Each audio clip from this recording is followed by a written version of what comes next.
Good morning, students. The topic which we will discuss today is the value of final goods, that is GDP. So in the previous lecture, we compared the three sectors in the terms of total production and employment, which sector is dominant out of these three, among these three sectors, and we understand that how we can calculate the value of the goods, the final goods and services. Okay, and we have also discussed that when we calculate the value of final goods, so the value of intermediate goods are already included in that value.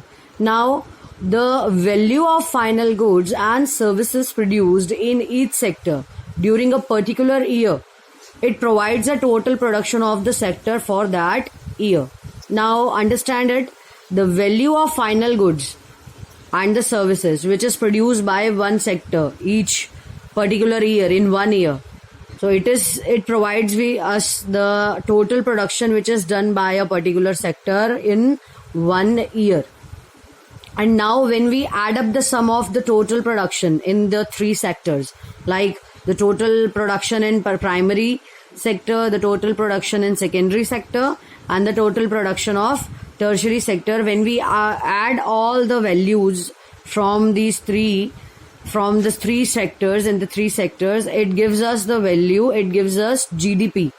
GDP is gross domestic product. It means how much goods and services are produced in a particular country for one financial year, for 1 year.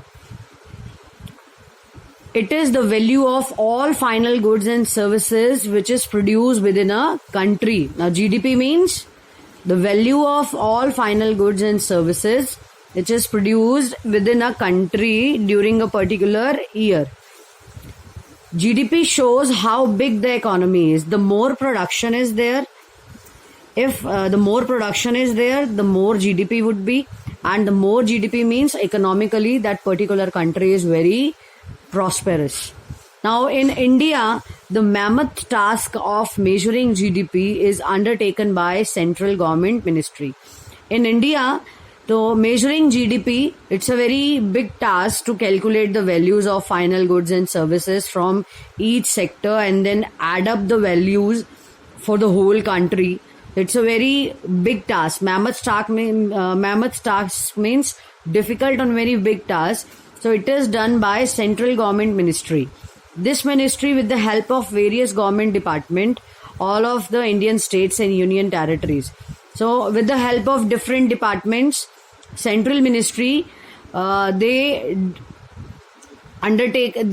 complete this task of measuring GDP in all the Indian states and in union territories as well.